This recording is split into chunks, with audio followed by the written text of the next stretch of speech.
ગુજરાતીઓની ઓળખ એટલે કે ગરબા. નવરાત્રિની હવે ગણતરીના દિવસો બાકી રહ્યા છે, ત્યારે અમદાવાદમાં આવેલ માનવ મંદિરની બાજુમાં મેમનગર R3 મોલની અંદર સિલ્વર ગરબા ક્લાસીસ ચલાવવામાં આવી રહ્યા છે. કે ગુજરાતીઓને ગરબાનો ખૂબ જ શોખ હોય છે, તેને લઈને આ સિલ્વર ક્લાસીસમાં અલગ અલગ રીતના ગરબા શીખવવામાં આવી રહ્યા છે અને આ ક્લાસ દ્વારા નવરાત્રિમાં અલગ અલગ પાર્ટી પ્લોટની અંદર પણ પાર્ટિસિપેટ થાય છે અને ઇનામ પણ મેળવ્યું છે. ગુજરાતીઓના સૌથી મોટો શોખ હોય તો આ ગરબાનો શોખ. નવરાત્રિને લઈને અલગ અલગ સ્ટાઇલના ગરબા શીખવવામાં આવી રહ્યા છે. આ સિલ્વર દ્વારા ક્લાસ દ્વારા છેલ્લા 3-4 વર્ષથી આ ક્લાસીસ ચલાવવામાં આવી રહ્યા છે. અલગ અલગ થીમ દ્વારા ગરબા કરવામાં આવી રહ્યા છે. ખેલૈયાઓ મન મૂકીને ગરબા શીખી રહ્યા છે. ગુજરાતમાં થોડા દિવસ બાકી રહ્યા છે, તેને લઈને આ ગરબા ક્લાસીસ દ્વારા અલગ અલગ થીમ ઉપર ગરબા રમાડવામાં આવી રહ્યા છે, જેમાં 5 વર્ષના બાળકોથી લઈને 60 વર્ષ સુધીના આ ગરબા ક્લાસીસમાં ભાગ લઈ રહ્યા છે. આ વર્ષે પણ અલગ થીમ ઉપર ગરબા કરવામાં આવશે. નાના બાળકોને અને મોટા લોકોને આ નવરાત્રિના ગરબાનો ખૂબ જ ઉત્સાહ જોવા મળી રહ્યો છે. સચિન પઢિયાર, પશ્ચિમ ન્યૂઝ, અમદાવાદ. મારું નામ ખુશી સોમપુરા છે અને હું ફાઇન આર્ટ સ્ટુડન્ટ છું. હજી ભણું છું, મારી કોલેજ ચાલુ છે અને અહીંયા ગરબા ક્લાસમાં હું છેલ્લા 3 વર્ષથી આવું છું. અહીંયાનો માહોલ જ એવો છે કે આવું ગમે છે. ગમે એવું કામ બી પડ્યું હોય, કોલેજનું કામ બી પડ્યું હોય, તો બી અમને અહીંયા આવીને રમવું ગમે છે. અને પહેલાં હું પાર્ટી પ્લોટમાં નથી જતી, હું મારી સોસાયટીમાં ને એમાં જ રમતી હતી. પણ જ્યારથી અહીંયા જોડાઈ છું ત્યારથી મને એક એવી ફિલિંગ આવે છે કે ના ભાઈ બધા જોડે રમીએ. અને અહીંયા બધા નવા અલગ અલગ જાતના સ્ટેપ્સ હોય છે, હુડો હોય છે, સિલ્વર હોય છે, કાનુડો સ્ટેપ હોય છે.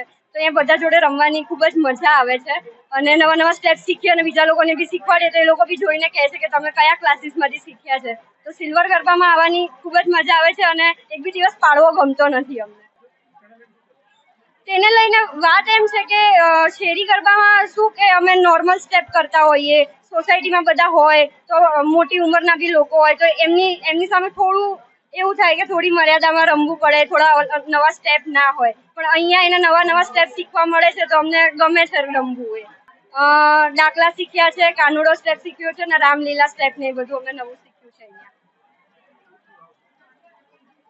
છેલ્લા 18 વર્ષથી આ એરિયામાં આપણા ગરબા ક્લાસ છે અને આ એરિયામાં અને સેટેલાઇટ એરિયામાં જૂના ગરબા ક્લાસ આ જ છે 18 વર્ષથી, બરાબર. પ્લસ કયા પાર્ટી પ્લોટની વાત કરીએ તો અહીંયા કેન્સવિલા પાર્ટી પ્લોટ છે, રાધિકા ફાર્મ છે, અદાણી શાંતિગ્રામ છે, રાજપથ ક્લબ છે, જેવા અલગ અલગ પાર્ટી પ્લોટમાં અમે જઈએ છીએ. Plus solo prize, group prize, પછી best costume, best kids performance, best male performance, એ ટાઈપના પ્રાઇઝીસ અમને મળે છે. શેરી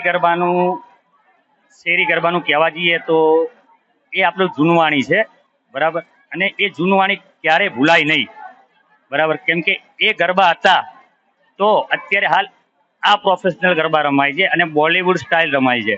બાકી જો શેરી ગરબા જ ના હોત તો કોઈને ખબર જ ના પડત કે ગરબાનો અર્થ શું છે.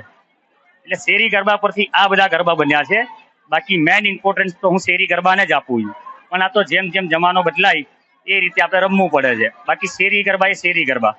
પબ્લિકને તો હું એટલો જ સંદેશ આપીશ કે જે પણ લોકોને આઉટ સ્ટેટના હોય કે વોટ એવર એની અધર પર્સન હોય, જે પોતાના મનમાં એવું માનતું હોય કે મને ગરબા નથી આવડતા, બરાબર, તો હું તમને ચેલેન્જ આપું છું કે તમે સિલ્વર ગરબા જોઈન્ટ કરો અને હું તમને ગરબા શીખવાડવાની ગેરંટી આપું છું 110%. અને પ્લસ બીજી વસ્તુ કે ગરબા રમવા ખાતર ના રમો, માતાજીની આરાધના કરો, માતાજીની આરાધના કરીને ગરબા રમો, બરાબર. બાકી જે બીજું બધું જે ન્યુસન્સ ચાલે છે એ બધું ન્યુસન્સ ના કરો. નવરાત્રિના 9 દિવસ એટલે માતાજીની આરાધના હોય, બસ તમે માતાજીનું નામ લો અને માતાજીના ગરબા ગાઓ.